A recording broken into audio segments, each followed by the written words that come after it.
Anime की शुरुआत एक बहुत बड़ी कंपनी से होती है जहां पर काम करने वाले एक एम्प्लॉय ने अपनी एक कोवर्कर को प्रपोज कर दिया था और दोनों सबसे छिप कर डेट कर रहे थे। वहीं उसी कंपनी के अकाउंटिंग डिपार्टमेंट में दो लड़कियां आपस में गपशप कर रही थी। ये लड़कियां वहां काम करने वाले एक कपल के बारे में बातें बना रही थी कि वो दोनों तो डेट ही कर रहे होंगे क्योंकि उन्होंने साथ ही में छुट्टी ली थी।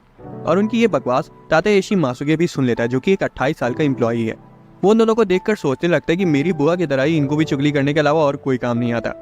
उसी समय उसकी सीनियर हायाकावा शिजुनो आकर उससे पूछती है कि बताओ तुम्हारा ऑफिस रोमांस को लेकर क्या ख्याल है, जिस पर मासुके झट से बोल पड़ता है कि उसे इसके बारे में ज्यादा जानकारी नहीं है। लेकिन शिजुनो को तो ऑफिस रोमांस बहुत ही ज्यादा रोमांटिक लग रहा था और वो सोचने लगती है कि काश वो भी सीक्रेटली किसी को डेट कर पाती। लेकिन पास ही में बैठी मारिया उसका पूरा मजा किरकिरा कर देती है। मारिया कहती कि ये सब एक खेल की तरह है जो ज्यादा दिन तक नहीं टिकता और ऑफिस के कपल्स जल्द ही अलग हो जाते हैं। अभी इन सभी के बीच एक और एम्प्लॉय जिसका नाम मित्सुया यूई है वो बहुत ही जोर से चिल्लाते हुए मासुका के पास आती है। वो उस पर भड़क पड़ती है और बोलती है कि आखिर तुम अपने आप को समझते क्या हो, कहीं के नेता वगैरह हो क्या। अब मित्सुया ने ऐसा इसलिए बोला था क्योंकि एक छोटी सी गलती की वजह से मासुके ने उसे पूरी पीपीटी फिर से बनाने को बोल दी थी। उसे ऐसा करते हुए देखकर बाकी की दो लड़कियां भी डर जाती हैं और जब मासुया पूरी भड़ास निकालने के बाद वहां से चली जाती है तो दोनों लड़कियां मासुके पर तरस खाते हुए बोलती हैं कि अच्छा है कि वो दिन भर तुम्हारे साथ नहीं रहती। हालांकि जब मित्सुया रात में मासुके के घर आती है तब उसका बर्ताव बिल्कुल ही उल्टा था। वो उसे सुबह भड़कने के लिए माफी मांगने लगती है और बोलती है कि मुझे पता ही नहीं था कि पहले दिन मैं अपने बॉयफ्रेंड से कैसे बात करूं, कहीं आज के लिए तुम मुझसे ब्रेकअप तो नहीं कर लोगे।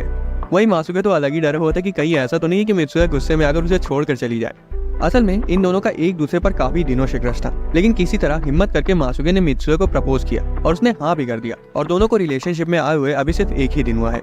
मासुके बैठकर मित्सुया से पूछता है कि क्या उन्हें अपने रिश्ते को सीक्रेट रखना चाहिए, जिस पर यूई हिचकिचाते हुए बोलती है कि उसे नहीं पता है कि बॉयफ्रेंड और गर्लफ्रेंड वर्क प्लेस पे कैसे बात करते हैं, इसलिए उन्हें अपना प्यार ऑफिस में नहीं दिखाना चाहिए। यूई का क्यूट सा चेहरा देखकर मासुके उसे मना नहीं कर पाता। यूई आगे बोलने लगती है कि ऑफिस में तो हम वैसे भी कुत्ते बिल्लियों की तरह लड़ते हैं और अगर हम साथ में ऑफिस नहीं जाएंगे और ना ही साथ में बाहर घूमेंगे तो किसी को शक भी नहीं होगा। ये सुनकर मासुके सोचने लगते कि ये कौन सी डेटिंग हुई। लेकिन जब मित्सुया मास्क निकालकर बोलती कि वो इसे पहनकर बाहर जा सकते हैं तो मासुके भी सोचता है कि ऐसा करना सही होगा क्योंकि वो भी नहीं चाहता कि उसकी गर्लफ्रेंड के बारे में लोग ऑफिस में चुगली करें। फिर वो उसे अपनी तरफ खींच लेता है और दोनों शर्मा जाते हैं।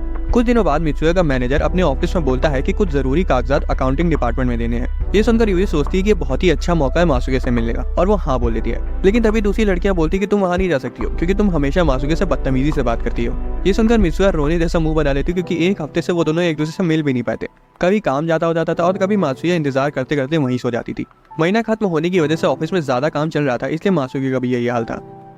एक दिन मासुके यूई को याद करते हुए एलिवेटर में जा रहा था कि तभी सामने उसे वही दिखाई दे जाती है। उसे देखकर मासुके का दिल तो बहुत जोरों से धड़कने लगता है, लेकिन यूई तो एकदम शांत थी जैसे कि उसे कोई फर्क ही नहीं पड़ रहा हो। उसी एलिवेटर में शिजुनो भी होती और वो उन दोनों को देखकर बोलती कि तुम दोनों तो एक दूसरे को जानते ही हो ना। ये सुनकर यूई बहुत जोर से चिल्ला पड़ती कि बिल्कुल नहीं, मुझे तो इस आदमी का नाम भी नहीं पता है। मासुके मन में सोचता है कि लड़की को ज्यादा ही एक्टिंग नहीं कर रही है, ऐसे तो सबको आसानी से शक हो जाएगा। शिजुनो को लगता है कि ये दोनों अभी भी एक दूसरे से नफरत करते हैं तो वो कुछ नहीं बोलती, लेकिन वो यूई को इतना जरूर समझाती कि वो जरूरत से ज्यादा काम ना करे क्योंकि उसका मैनेजर उसे ज्यादा ही काम दे रहा है। तभी एलिवेटर में और भीड़ आ जाती है। मासुके सोचता है कि कितने दिनों बाद तो वो अपनी गर्लफ्रेंड से मिला है और ये भीड़ खत्म होने का नाम ही नहीं ले रही। फिर वो सोचता है कि खैर इस भीड़ का फायदा हम भी उठा सकते हैं और वो झट से सभी की नजरों से छिपकर यूई का हाथ पकड़ लेता है और इससे यूई के कान और गाल दोनों टमाटर की तरह लाल हो जाते हैं। कुछ दिनों बाद जब ऑफिस का काम थोड़ा कम होता है तो दोनों एक दूसरे के साथ मूवी देखने का प्लान बनाते हैं क्योंकि अब उनको डेट करते हुए पूरा एक महीना हो गया था। मासुके सिनेमा हॉल के बाहर पहुंचकर उसका इंतजार करने लगता है, लेकिन जब वो यूई को देखता है तो सन्न रह जाता है क्योंकि वो आज बहुत ज्यादा प्यारी लग रही थी। वो उसके पास आकर बोलता है कि तुम बहुत क्यूट लग रही हो यूई। ये सुनकर यूई तो जम सी जाती क्योंकि मासुके ने उसका पहला नाम बोला था। यूई उसका पहला नाम जो कि मासुका था नहीं बोलती, जिस वजह से उनके बीच हल्की सी नोक-झोंक हो जाती है और फिर वो दोनों मूवी देखने चले जाते हैं जो कि थोड़ी खतरनाक थी। पूरी मूवी के दौरान यूई ने मासुके का हाथ कसकर पकड़ा हुआ था। उसके हाथ की गर्मी से मासुके तो कुछ ज्यादा ही बेचैन हो गया था। खैर खुद को काबू करते हुए दोनों हॉल के बाहर आते हैं। तभी उन्हें एक आदमी दिखाई देता है और दोनों डर जाते हैं क्योंकि ये आदमी काम के शुरुआती दिनों में यूई का सीनियर था और उसका नाम सुजुकी है। सुजुकी को उन दोनों को साथ देखकर शक तो नहीं होता पर वो उन्हें साथ में खाना खाने के लिए इनवाइट करता है। 6 साल पहले जब यूई कंपनी में आई थी तो उन दिनों सब ये बातें बनाते थे कि ये दोनों तो पक्का डेट कर रहे हैं और यही वजह थी कि मासुके ने उस वक्त अपने प्यार को जाहिर नहीं किया था। मासुके अभी भी सोच में डूबा हुआ था कि तभी सुजुकी उन दोनों से बोलता है कि मैं यहाँ असल में बिजनेस ट्रिप पर आया हूँ और होटल में बोर हो रहा था इसलिए मैंने सोचा कि चलो मूवी ही देख ली जाए। सुजुकी ये भी पूछता है कि क्या तुम दोनों भी साथ में मूवी देखने आए थे। ये सुनकर यूई जोर से चिल्ला देती कि बिल्कुल नहीं, मैं तो यहाँ मूवी अकेले देखने आई थी। मूवी शुरू होने से पहले ही बस मासुके से टकरा गई। सुजुकी हंसते हुए बोलता है कि मुझे लग ही रहा था क्योंकि तुम इतनी खतरनाक मूवी तो पहले भी नहीं देख पाती थी। ये सुनकर मासुके को थोड़ी जलन होने लगती है और वो उन दोनों के रिश्ते के बारे में बताने ही वाला होता है, लेकिन तभी यूई उसकी शर्ट पकड़कर उसे रोक देती है। खैर खाना खाने के बाद वो उन दोनों की ओवर एक्टिंग को देखकर समझ ही चुका था कि उनके बीच क्या चल रहा है। घर वापस आते वक्त यूई मासुके को आज के लिए थैंक्स बोलती है और इसके जवाब में जब मासुके उसे किस करने की कोशिश करता है तो यूई उसे रोक देती है, ये कहकर कि यहाँ बहुत सारे लोग हैं। उस रात वो दोनों मासुके के घर जाते हैं और अपनी पहली रात बिताते हैं। अगली सुबह जब यूई की आंखें खुलती है तो वो पूरी शर्म से लाल हो गई थी। दोनों साथ में ऑफिस जाते हैं लेकिन उन्होंने कल वाले ही कपड़े पहने थे और कल रात जो हुआ उसके बारे में सोचकर दोनों ही शर्मा रहे थे। यूई बोलती कि वो ऑफिस में अपने कपड़े बदल लेगी। ट्रेन पर अचानक से मासुके के बगल में मारिया आकर खड़ी हो जाती है। हालांकि यूई दूसरी ट्रेन से ऑफिस गई हुई थी इसलिए कोई दिक्कत की बात नहीं थी। वो मारिया से पूछता है कि तुम इस ट्रेन पर कैसे, जिस पर मारिया बताती है कि उसने अपना घर यहीं पास में लिया है और अब से वो इसी ट्रेन से ऑफिस जाएगी। ऐसे ही काफी दिन बीत जाते हैं और एक दिन मासुके यूई से मैसेज पर बात करते हुए ऑफिस जा रहा था और बाहर ही दोनों की मुलाकात हो जाती है और दोनों सोच में पड़ जाते हैं कि अब उनका बात करना सही होगा या नहीं। खैर आखिर में दोनों फिर चूहे बिल्ली की तरह लड़ते हुए ऑफिस पहुंच ही जाते हैं। उसी शाम दोनों एक बार में जाते हैं और यूई बताती है कि उसने एक नए तरह का केक डिजाइन किया है और अब वो बाजार में उसे लाने के लिए बहुत ज्यादा एक्साइटेड है। हालांकि अगले ही दिन वो उदास हो जाती है क्योंकि उसे समझ नहीं आ रहा था कि उसका कौन सा सैंपल सबसे ज्यादा अच्छा है। तभी एक लड़की उसे किसी से मिलने के लिए बोलती है। यूई अकाउंटिंग डिपार्टमेंट में आती है तो मासुके सोचने लगता है कि कहीं ये यहाँ मुझसे मिलने तो नहीं आई है, लेकिन यूई सीधा मारिया के पास चली जाती है और उसे अपना सैंपल दिखाती है। ऐसा इसलिए था क्योंकि मारिया एक फूड ब्लॉगर है और वो खाने के स्वाद को बहुत अच्छे से समझती है। मारिया की मदद से यूई अपना सैंपल चुन लेती है। इन सब के बाद मारिया यूई को बोलती कि वो एक फूड ब्लॉगर वाली बात किसी को ना बताए, तो यूई हंसकर उस बात को मान लेती है कि हर किसी का कोई ना कोई सीक्रेट होता है जो वो किसी को नहीं बताना चाहता। उसे कुछ देखकर मारिया बोलती कि तुम तो बहुत क्यूट हो, लेकिन तुम मासुके से हमेशा लड़ती क्यों रहती हो। ये सुनकर यूई को समझ नहीं आता कि वो आखिर बोले क्या, लेकिन मारिया आगे बोलती कि वैसे वो भी मासुके को कुछ खास पसंद नहीं करती क्योंकि वो सबको हमेशा टोका करता है। यूई को ये सुनकर अच्छा नहीं लगता, लेकिन मारिया तो चुप होने का नाम ही नहीं ले रही थी। वो आगे बोलती कि अगर इन सब चीजों को साइड रख दिया जाए तो मासुके बहुत ही अच्छा आदमी है क्योंकि वो हमेशा दूसरों को खुद से आगे रखता है और सबकी मदद करता है। अब यूई को भी मासुके की इन्हीं आदतों की वजह से उसे प्यार हुआ था, इसलिए उसे लगने लगा कि कहीं मारिया भी तो उससे प्यार नहीं करती। खैर मारिया तुरंत बोल देती कि उसे मासुके में कोई दिलचस्पी नहीं है। घर आकर यूई ये सब मासुके को बताती है और उसे कंधे पर मसाज देने लगती है। मासुके का मन थोड़ा सा बहक जाता है और कंधे के साथ साथ वो और भी जगह पर मसाज करवा लेता है। एक हफ्ते बाद यूई ने अपना केक कंप्लीट कर लिया था और वो ऑफिस में सभी लोगों को सैंपल केक देती है और उनमें से एक सोमी भी था जो उसके डिपार्टमेंट में काम करता था। इधर मासुके बहुत ही ज्यादा परेशान था क्योंकि उसका बॉस उसे पूरी फाइल दोबारा से बनाने को बोल रहा था। वो इसी कश्मकश में था कि वो आखिर क्या करे कि तभी यूई उसे भी केक देती है, जिसे खाकर वो कुछ नहीं बोलता। यूई चिल्लाते हुए बोलती कि मुझे सच सच बताओ ये केक अच्छा भी है या नहीं। मासुके उसे एकदम सीधा रिव्यू दे देता है। यूई उसे थैंक यू बोलती है क्योंकि उसे मासुके की सच्चाई अच्छी लगती है। बाकी खड़े लोग ये सीन देखकर समझ नहीं पा रहे थे कि आखिर ये कुत्ते बिल्लियों की तरह लड़ने वाले एक दूसरे से इतना प्यार से कैसे बात कर रहे हैं। यूई को इतनी मेहनत करते हुए देखकर मासुके भी सोचता है कि उसे भी मेहनत करनी चाहिए। उस रात शिजुनो सभी को ऑफिस पार्टी में चलने के लिए बोलती है और मासुके भी तैयार हो जाता है क्योंकि उसे लगा था कि यूई अपने काम की वजह से पार्टी में नहीं जाएगी, लेकिन यूई तो पहले से ही वहाँ मौजूद थी और तो और वो नशे में पूरी टुल थी। वो एक दूसरे को पूरी तरह से अनदेखा करने की कोशिश करते हैं और इसी चक्कर में यूई कुछ ज्यादा ही पी लेती है। सोमी भी इस पार्टी में आया हुआ था, लेकिन वो ना तो किसी से बात कर रहा था और दूसरों की तरह दारू पीने की जगह बस ऑरेंज जूस पी रहा था। तभी सोमी के पास किसी का कॉल आता है और वो बात करने के लिए बाहर चला जाता है। उसके बाहर जाते ही बाकी लड़कियां फिर से गॉसिप करने लगती कि सोमी और यूई हमेशा साथ रहते हैं और यूई हमेशा सोमी की मदद करती है क्योंकि वो किसी से ज्यादा बात नहीं करता। ये सुनकर मासुके को थोड़ी जलन होने लगती है और वो सोचने लगता है कि आखिर यूई सोमी को इतना भाव क्यों देती है, जबकि उसका बॉयफ्रेंड तो मैं हूँ और मुझसे तो ये लड़की ऑफिस में ढंग से बात तक नहीं करती। इसी बीच ज्यादा पीने की वजह से यूई की हालत खराब हो जाती है और वो बाथरूम चली जाती है।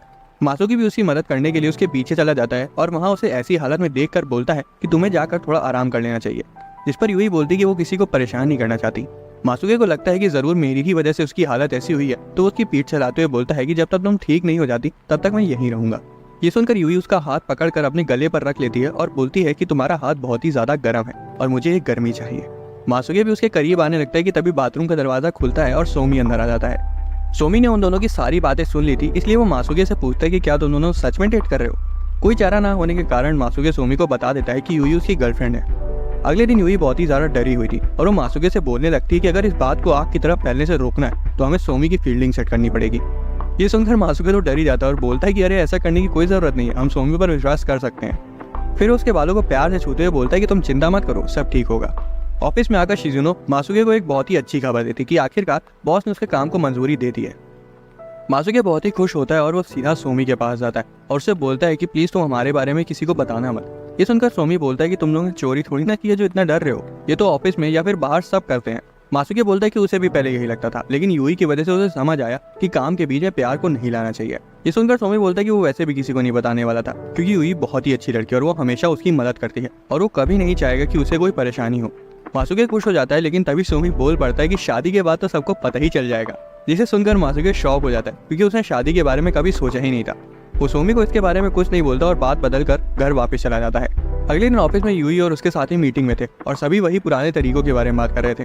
लेकिन यूई सुझाव देती है कि उन्हें नए जमाने के साथ बदलते हुए नए तरीके अपनाने चाहिए। सोमी के अलावा बाकी सभी उसकी बात के खिलाफ थे। जब यूई की नजर सोमी पर पड़ती है तब उसके हाथ पांव फूलने लगते हैं, क्योंकि उसे अभी भी उस पर भरोसा नहीं था। खैर, जब उसकी बात को कोई नहीं मानता है तो वो चुपचाप होकर बैठ जाती है। उसी रात मासूके उसके घर पर डोनट्स लेकर आया था। यूई डोनट्स को देखकर बहुत खुश हो जाती है और वो मासूके के लिए कॉफी बनाने चली जाती है। मासूके देखते हैं कि उसके पूरे घर में सिर्फ बनी ही दिखाई दे रहे हैं, और यहाँ तक कि यूई के फोन का कवर और उसका वॉलपेपर भी एक खरगोश का ही था। उसे देखकर मासूके अपने कमरे के बारे में सोचने लगता है, जो कि बहुत ही सादा था।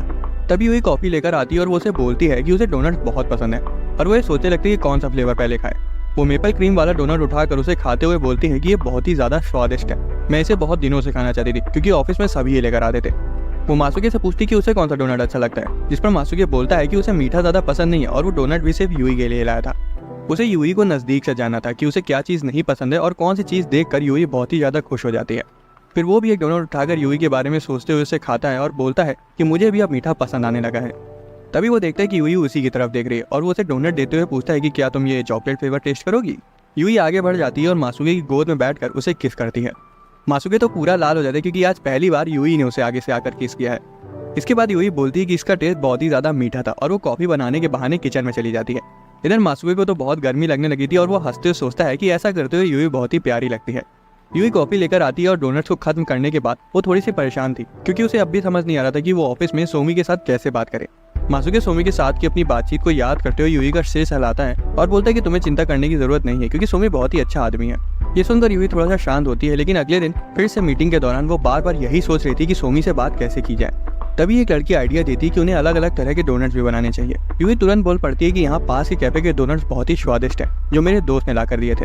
वो थोड़ा सा घबरा जाती है कि दोस्त से कहीं सब लोग ये ना समझ लें कि वो अपने बॉयफ्रेंड के बारे में बात कर रही है। हालांकि कोई उसे सुन भी नहीं रहा था, लेकिन सोमी ये देखकर समझ जाता है कि यूई उसकी ही वजह से इतना ज्यादा डर रही है।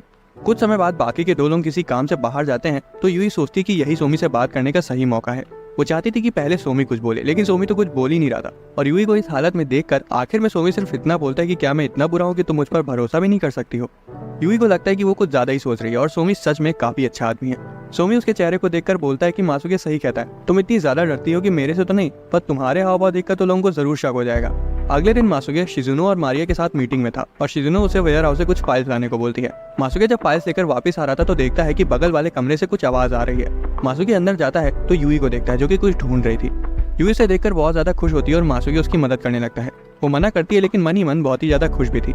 सब कुछ ठीक करने के बाद यूई को सबसे ऊपर वाली शेल्फ पर कुछ रखना था और वो एक लैडर पर चढ़ जाती है। मासूके उससे बोलता है कि ये काम वो कर देगा, लेकिन फिर भी यूई कहाँ सुनने वाली थी।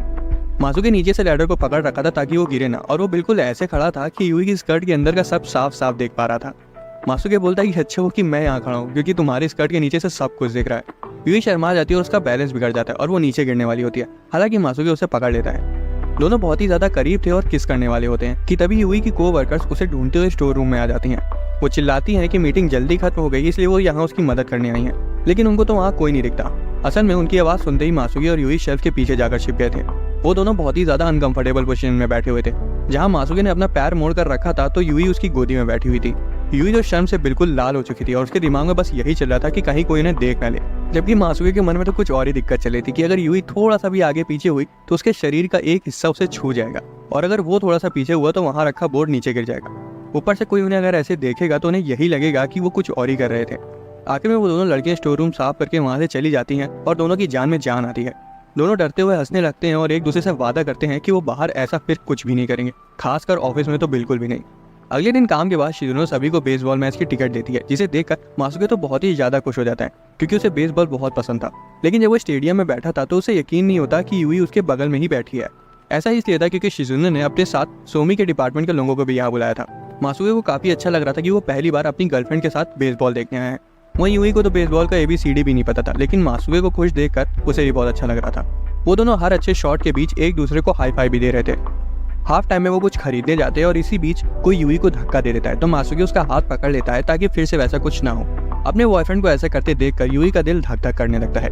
जैसे ही वो दोनों वापस अपनी सीट पर आते हैं एक बहुत ही अच्छा शॉट लगता है और मासूके को इतनी खुशी होती है कि वो यूई को गले लगा लेता है। लेकिन फिर वो तुरंत घबरा कर आस पास देखता है कि कोई इन पर ध्यान तो नहीं दे रहा है, पर सब तो खुद अपने में ही मजे कर रहे थे। शिजुनो टट्टुल होकर बहुत ही ज्यादा चिल्ला रही थी, जबकि उसके बगल में बैठा सुमी को ये समझ नहीं आ रहा था कि वो इनके साथ कहाँ फंस गया। इधर हमारे कपल सीट पर आके बैठते हैं और यूही मासूके को कान में कुछ बोलती है, लेकिन वो सुन नहीं पाता क्योंकि बाहर बहुत शोर हो रहा था। अगले दिन यूही दुकान में जाती है और देखती है कि एक आदमी उसका बनाया हुआ केक देख कर वापस रख देता है। यूही को बुरा लग रहा था क्योंकि अब तक उसका केक किसी ने भी नहीं खरीदा था। दूसरी तरफ हम शिजुनो को देखते हैं जो कि आराम से कहीं जा रही थी। तभी रास्ते में उसे उसके ऑफिस का एक साथी मिल जाता है जो कि उससे बात करने लगता है और शिजुनो को ये बिल्कुल अच्छा नहीं लगता। अब भले ही सब उसे चिल समझते हो, लेकिन शिजुनो को अकेले रहना काफी पसंद है और इसलिए वो अपने पसंदीदा कैफे में जाकर कॉफी पीते हुए किताब पढ़ने लगती है। तभी वहाँ एक आदमी आता है और कोई सीट ना होने की वजह से वेटर उसे शिजुनो के साथ जाकर बैठने को कहती है। शिजुनो को तो कोई दिक्कत नहीं थी, लेकिन जब वो उस आदमी को देखती है तो वो और कोई नहीं बल्कि सोमी था। वो थोड़ा सा सरप्राइज हो जाती है क्योंकि उस कैफे के बारे में ज्यादा लोग नहीं जानते थे। सोमी उसके पास आकर बैठ जाता है और उसे डिस्टर्ब करने के लिए माफी मांगता है। शिजुनो कहती है कि माफी मांगने की कोई जरूरत नहीं है, वैसे भी मैं अकेली बैठी थी वहाँ। फिर वो दोनों अनजाने में साथ ही ऑर्डर दे देते हैं।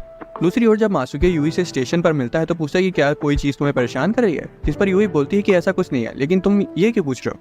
मासूके थोड़ा सा मुंह बनाकर बोलता है कि तुमने मुझसे कल अच्छे से बात भी नहीं की थी। तो यूही बहाना बना रही थी कि उसे ऑफिस में बहुत काम था, इसलिए वो बात नहीं कर पाई। इधर शिजुनो कैफे में चुप होने का नाम ही नहीं ले रही थी और अपना लंच भी नहीं कर रही थी। अचानक से सोमी बोल पड़ता है कि आपका खाना ठंडा हो रहा है और कहता है कि वो उसके साथ टेबल शेयर कर रहा है तो उसको जबरदस्ती बात करने की जरूरत नहीं है, उसे भी अकेले कैफे में वक्त बिताना पसंद है। ये सुनकर शिजुनो थोड़ा सा मुस्कुराने लगती है क्योंकि सोमी उससे उम्र में काफी छोटा है लेकिन समझदार है। शिजुनो भी अपना काम करते हुए खाने लगती है और जब दोनों का समय हो जाता है तो सोमी मुड़ता हुआ मुस्कुरा कर कहता है कि मुझे खुशी हुई जब आपने मुझसे बात करने की कोशिश करी, क्योंकि मैंने आपको बस पी कर पागलों की तरह चिल्लाते हुए देखा था। और इतना बोलकर सोमी वहाँ से चला जाता है। शिजुनो बेसबॉल मैच वाले अपनी हरकतों को याद करते हुए थोड़ा सा शर्मा जाती है और ऐसा लग रहा था कि शिजुनो को सोमी थोड़ा सा पसंद आ गया है। उधर ऑफिस में यूही उदास बैठी थी क्योंकि इतनी मेहनत करने के बाद भी उसका एक भी केक नहीं बिका था। वहीं दूसरी ओर एक लड़की अपने प्रोडक्ट के बारे में बता रही थी कि कैसे उसको बहुत अच्छे रिव्यूज मिल रहे हैं। उसे देखकर यूही थोड़ा सा गुस्सा हो जाती है। तभी सोमी आकर उसे डेटा एंट्री का काम दे देता है। अब यूही को और भी गुस्सा आने लगता है कि वो सबका काम कर देती है लेकिन उसकी मदद कोई नहीं करता। तभी वो लड़की अपनी चॉकलेट लेकर यूही को खाने के लिए बोलती है। यूही मना करती है, लेकिन जब वो लड़की जिद करती है तो यूही उस पर भड़क जाती है। खैर ऐसा होते ही वो तुरंत उस लड़की से माफी मांग लेती है और यूही ऑफिस खत्म होते ही सीधा मासूके के घर चली जाती है। मासूके जैसी दरवाजा खोलता है वो देखते है कि यूही बहुत ज्यादा गुस्से में लग रही है और वो अंदर आकर अपनी भड़ास निकालने लगती है। वो बताती है कि उसने अपना केक बनाने में बहुत मेहनत करी थी लेकिन किसी को कोई मतलब ही नहीं है। मासूके उसे समझाता है कि उसके साथ भी ऐसा अक्सर होता है कि गलती ना होते हुए भी उसे बॉस की डांट सुननी पड़ती है। उसे भी बहुत बुरा लगता है जब कोई उसके काम को बेकार बता देता है जबकि उसने पूरी मेहनत की थी। मासूके अपनी गर्लफ्रेंड को प्यार से बोलता है कि उसे हिम्मत नहीं हारनी चाहिए और ये सुनकर यूही को भी अच्छा लगता है। अगले दिन फिर से जब यूही दुकान जाती है तो वो देखती है कि कुछ लड़कियों ने उसके केक को खरीदा है और ये देखकर वो काफी ज्यादा खुश हो जाती है। लंच में सभी खाना खा रहे होते हैं और यूही की कलीग्स भी उसके साथ आकर बैठ जाती है और अपने अपने प्रोडक्ट्स के बारे में बातें करने लगती हैं। तभी यूही को पास की टेबल से मासूके का नाम सुनाई देता है। वहाँ कुछ लड़कियां मासूके की तारीफ कर रही थी कि वो बहुत ही अच्छा आदमी है और उन सबकी मदद करता है। पहले तो यूही को जलन होती है लेकिन फिर वो सोचने लगती है कि अगर इन छोटी छोटी बातों पर वो ध्यान देगी तो उनका रिश्ता खराब हो सकता है, इसलिए वो इस बात को जाने देती है। लेकिन लड़कियां तो मासूके की तारीफ करते हुए थक ही नहीं रही थी और तो और यूही के साथ बैठी लड़कियां भी उसके बारे में बात करने लगती हैं। उनमें से एक लड़की बोलती है कि मासूके एकदम परफेक्ट बंदा है और शायद उसे कोई गर्लफ्रेंड भी नहीं है, कितना अच्छा होता अगर मैं उसकी गर्लफ्रेंड बन जाती। ये सुनकर तो यूही के होश उड़ जाते कि उसके बॉयफ्रेंड के पीछे इतनी लड़कियां पागल हैं और हो भी क्यों ना। मासूके एक लंबा चौड़ा एकदम हैंडसम आदमी है और ऊपर से वो सबकी मदद भी करता है। तभी वो सोचने लगती है कि वो मासूके के साथ कैसे रहती है। धीरे से उसे इनसिक्योरिटीज होना शुरू हो जाती है कि वो उसके सामने कुछ भी पहन लेती है और कुछ भी बोल देती है। ये सोच कर तो यूही अपना सिर पीट लेती कि कहीं ऐसा ना हो कि उस चक्कर में मासूके उसे छोड़कर चला जाए। उस रात वो पूरा बन ठन कर मासूके के घर आई थी और उसने बहुत ही चिपके कपड़े पहने थे। मासूके को कुछ समझ नहीं आ रहा था कि आखिर इस लड़की को हो क्या गया है, क्योंकि आज तो उन्हें मिलना भी नहीं था, फिर भी वो उसके घर आ गई। यूही बोलती है कि उसे गर्मी लग रही है और जब मासूके एसी बढ़ाने की बात करता है तब यूही बोलती है कि उससे कुछ नहीं होगा, मैं अपने कपड़े निकालना चाहती हूँ और मैंने अंदर कुछ नया पहना है। वो शर्माते हुए बोलती है कि क्या तुम उसे देखना चाहोगे। मासूके सीधा बोल देता है कि मुझे तुम आज कुछ ठीक नहीं लग रही है और इस हालत में मैं कुछ भी ऐसा वैसा नहीं करना चाहता। मासूके फिर उसे समझाते हुए बोलता है कि अगर कोई बात है तो तुम मुझे बता सकती हो। ये सुनकर यूही उसे ऑफिस में हुई सारी बातें बता देती है, जिस पर मासूके बोलता है कि अरे ऐसा कुछ नहीं है, मुझे तो ज्यादा लोग जानते भी नहीं है। यूही से चुप कराते हुए बोलती है कि तुम बहुत भोले हो और मैं नहीं चाहती कि कोई और लड़की भी तुम्हारे साथ फ्लर्ट करे। मासूके बोलता है कि मुझे भी ऐसा ही लगता है जब तुम दूसरों की मदद करती हो, क्योंकि तुम भी बहुत पॉपुलर हो। फिर भी वो शर्माते हुए कहते हैं कि अगर ऐसा हुआ भी तो मैं किसी और लड़की को उस नजर से नहीं देखता हूँ जैसे मैं तुम्हें देखता हूँ। ये सुनकर यूही अपना टॉप निकाल कर उसे किस करने लगती है। मासूके उसे रोकने की कोशिश करते हुए बोलता है कि मैं तुम्हारी इजाजत के बगैर ये सब नहीं करना चाहता और तुम्हें फोर्स भी नहीं करना चाहता। हालांकि यूही उसे फिर से किस करते हुए सोफे पर ले जाती और बोलती है कि ये सब मैं खुद करना चाहती हूँ। यूही आज पूरे मूड में थी और बोलती कि आज मासूके सब उस पर छोड़ दे। मासूके सोचने लगता है कि इस लड़की में कौन सा स्विच बटन दब गया है और बोलता है कि आज ये पहली बार है जब यूही खुद कुछ करना चाहती है और मासूके उसे वो करने देता है। अगले दिन रात की वजह से यूही बहुत ही ज्यादा थकी हुई लग रही थी। उसकी साथी उससे बोलती है कि मैं सुबह से देख रही हूँ तुम बहुत ज्यादा थकी हुई लग रही हो, क्या कल रात बहुत ज्यादा मेहनत कर ली थी। ये सुनकर यूवी तुरंत घबरा जाती है और बोलती है कि ऐसा कुछ भी नहीं है, वो बिल्कुल नहीं थकी है। मीटिंग के बाद वो एलिवेटर में जाती है और फिर से सारी लड़कियां मासूके के बारे में बात करी थी कि तभी मासूके भी एलिवेटर में आ जाता है। एक लड़की मासूके से पूछती कि आप तो ऑफिस में किसी के साथ ज्यादा बात नहीं करते हो, अगर आप सिंगल हो तो। अभी वो लड़की अपनी बात पूरी कर ही पाती उससे पहले ही मासूके बोल पड़ता है कि वो ऑफिस में इसलिए ज्यादा बात नहीं करता क्योंकि उसे अपनी गर्लफ्रेंड के साथ समय बिताना ज्यादा अच्छा लगता है। ऐसे ही कुछ दिन बीत जाते हैं और गर्मियों का सीजन आ जाता है, जब स्कूल की तरह ऑफिस में भी ज्यादातर लोग छुट्टियों के मजे लेते हैं और काम भी थोड़ा कम होता है। मारिया छुट्टियों को लेकर बहुत ज्यादा एक्साइटेड थी क्योंकि वो कहीं घूमने जाने वाली थी। वो शिजुनो से उसके बारे में पूछती है तो शिजुनो बोलती है कि उसे घूमना उतना पसंद नहीं है और वो ऑफिस में ही रहेगी क्योंकि अब तो ऑफिस में लगभग सभी लोग छुट्टी पर जाने वाले हैं। वो दोनों मासूके से पूछती है तो वो तो कहीं और ही खोया हुआ था। दरअसल जब से छुट्टियों की बात चली थी तब से यूई और मासूके इस बात पर लड़ रहे थे कि वो दोनों कहाँ जाएंगे। यूई बोलती है कि उसे ओकिनावा जाना है तो वहीं मासूके को होकाइडो जाना था। दोनों इतना लड़ रहे थे कि कैफे की लेडी तक इनसे परेशान हो जाती है। वापस आते वक्त भी वो दोनों लड़ ही रहे थे, जहाँ यूई बोल रही थी कि तुम कभी मेरी बात नहीं मानते और हमेशा मुझे टोकते रहते हो। वही मासूके बोले जा रहा था कि मैं हमेशा वही करता हूँ जो तुम बोलती हूँ मुझे। घर आकर भी वो दोनों लड़ाई कर रहे थे और यूई बार बार यही बोल रही थी कि ओकिनावा जाकर उसे बिकिनी में समुद्र के किनारे घूमना और अच्छा अच्छा खाना खाना है।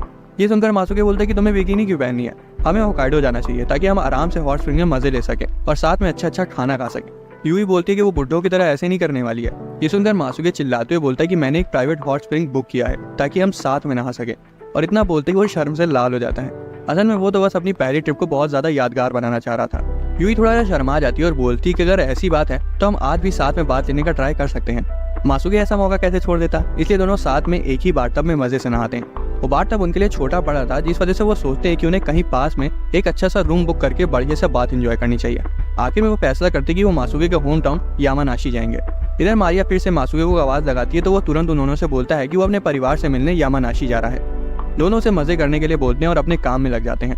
दूसरी तरफ यूई भी घर जाने को बेताब थी और जल्दी से अपना काम खत्म कर लेती है। तभी उनका टीम लीडर चिल्लाने लगता है क्योंकि उन्हें एक जगह पर कल ही सामान डिलीवरी करनी थी और उनकी पैकिंग तक पूरी नहीं हुई थी, इसलिए वो सबको घर जाने से रोक देता है। यूई बहाना बनाने की कोशिश करती है लेकिन आखिरकार उसे भी ऑफिस में रुक कर काम करना ही पड़ता है।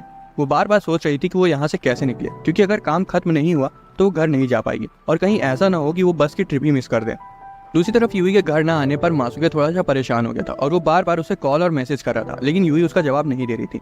यूई का टीम लीडर उनसे कहता है कि आज तो उनका काम खत्म नहीं होने वाला, जिसे सुनकर यूई काफी ज्यादा घबरा जाती है और सोचने लगती है कि कहीं उनकी पहली ट्रिप खराब ना हो जाए।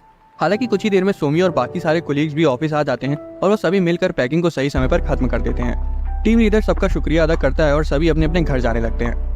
यूई भी बहुत खुश थी कि काम खत्म हो गया और वो जल्दी से घर जाने लगती है कि तभी मासूके उसे पीछे से खींच लेता है और पूछने लगता है कि आखिर तुम कोई जवाब क्यों नहीं दे रही थी, मैं कितना डर गया था। यूई बताती है कि काम ज्यादा होने की वजह से उसे ऑफिस में ही रुकना पड़ा और वो अपना फोन चेक करना भूल गई थी। वो माफी मांगने लगती है जिस पर मासूके बोलता है कि अरे कोई बात नहीं, तुम ठीक हो, बस मुझे इतना चाहिए। छुट्टियां शुरू हो चुकी थी और अब शिजुनो और सोमी बहुत ही अच्छे दोस्त बन गए थे और वो दोनों अपना काफी समय उसी कैफे में बिताते थे। यूई और मासूके भी साथ में अपनी ट्रिप पर आ चुके थे और दोनों ही मजे से वाटर जेली केक खा रहे थे। अपनी क्यूट सी गर्लफ्रेंड को ऐसे वाटर जेली केक खाते हुए देखकर मासूके को बहुत ज्यादा अच्छा लग रहा था। मासूके के मुंह पर कुछ लग गया था और यूई इसे साफ करती है तो मासूके को उस पर और भी ज्यादा प्यार आ जाता है। तभी वहाँ खड़ी एक छोटी सी लड़की बोलती है कि तुम बच्चे की तरह बिहेव क्यों कर रहे हो। यूई मासूके का हाथ कसकर पकड़ लेती है और बोलती कि मैं इसकी टीचर नहीं हूँ बल्कि इसकी गर्लफ्रेंड हूँ। ये सुनकर मासूके की खुशी तो सातवें आसमान पर पहुंच जाती है। तभी वहाँ पर कुछ रिपोर्टर्स आ जाते हैं और कपल्स की तरह उन दोनों से सवाल पूछने की कोशिश करते हैं। मासूके को तो कोई दिक्कत नहीं थी, लेकिन कैमरा देखकर यूई वहाँ से अपना मुंह छिपाकर भाग जाती है। बाद में रास्ते में उन्हें सूरजमुखी के खेत दिखाई देते तो वो अपनी कार रोककर वहाँ फूलों के बीच चले जाते हैं। यूई को इतना खुश देखकर मासूके तो उसे देखता ही रह जाता है और उसे लगता है कि कहीं वो शाहरुख खान की किसी मूवी में तो नहीं आ गया, और वो तुरंत यूई के पास जाकर उसे किस कर लेता है। वहाँ से वो होटल वापस आ जाते हैं और नहाने के बाद दोनों साथ में बैठकर बातें करने लगते हैं। मासूके अपनी पुरानी बातें याद करते हुए बोलता है कि तुम्हें याद है कैसे हमने ऑफिस में ट्रिप में साथ में कितनी ज्यादा पी ली थी।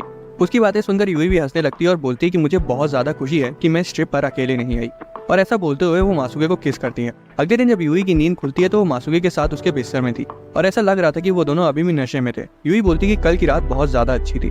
यूई उसे ऐसे देख रही थी कि वो उसे खा ही जाएगी, लेकिन तभी बाहर से आवाज आती है कि उनका नाश्ता आ गया है और दोनों एक दूसरे से इतनी दूर बैठ जाते जैसे एक दूसरे को जानते ही ना हो। वो तैयार होकर बहुत सारी जगह घूमते हैं और साथ ही यूई अपनी कलीग्स के लिए तोहफे भी खरीदती है।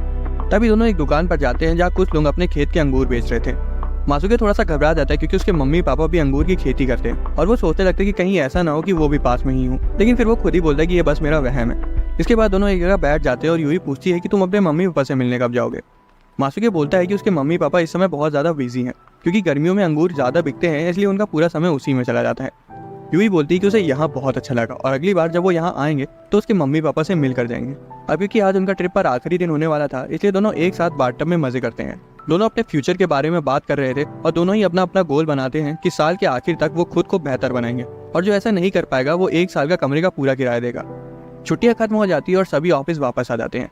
मारिया कुछ मिठाइयाँ लेकर आई थी और वो शिजुनो को देती है। शिजुनो मारिया से उसके ट्रिप्स की फोटोज मांगती है, तो मारिया घबरा कर बोलती है कि वो उसकी पर्सनल फोटोज है, इसलिए वो उन्हें नहीं दिखा सकती। वो दोनों मासुके से पूछती है कि उसके परिवार में सब कैसे हैं, तो मासुके बोलता है कि सब ठीक है और वो अपना काम करने में लग जाता है। मारिया यूई के पास भी मिठाई देने जाती है और ये देखकर मासुके घबरा जाता है कि कहीं खुशी खुशी में यूई अपना मुंह ना खोल दे, और ऐसा ही होता भी है। जब मारिया वापस आती है तो शिजुनो और मासुके को बताती है कि यूई ने तो अपने ट्रिप पर यामानाशी में बहुत मजे किए। मासुके की जान में जान आती है कि यूई ने कोई गड़बड़ नहीं की। तभी मारिया मासुके से पूछती कि तुम भी तो यामानाशी में ही थे ना, तुम यूई से एक बार भी नहीं मिले। मासुके घबरा जाता है क्योंकि मारिया और शिजुनो उसे बहुत ध्यान से शक की नजरों से देख रही थी। खैर कुछ देर में सब नॉर्मल हो जाता है और वो लोग अपने अपने काम में लगे।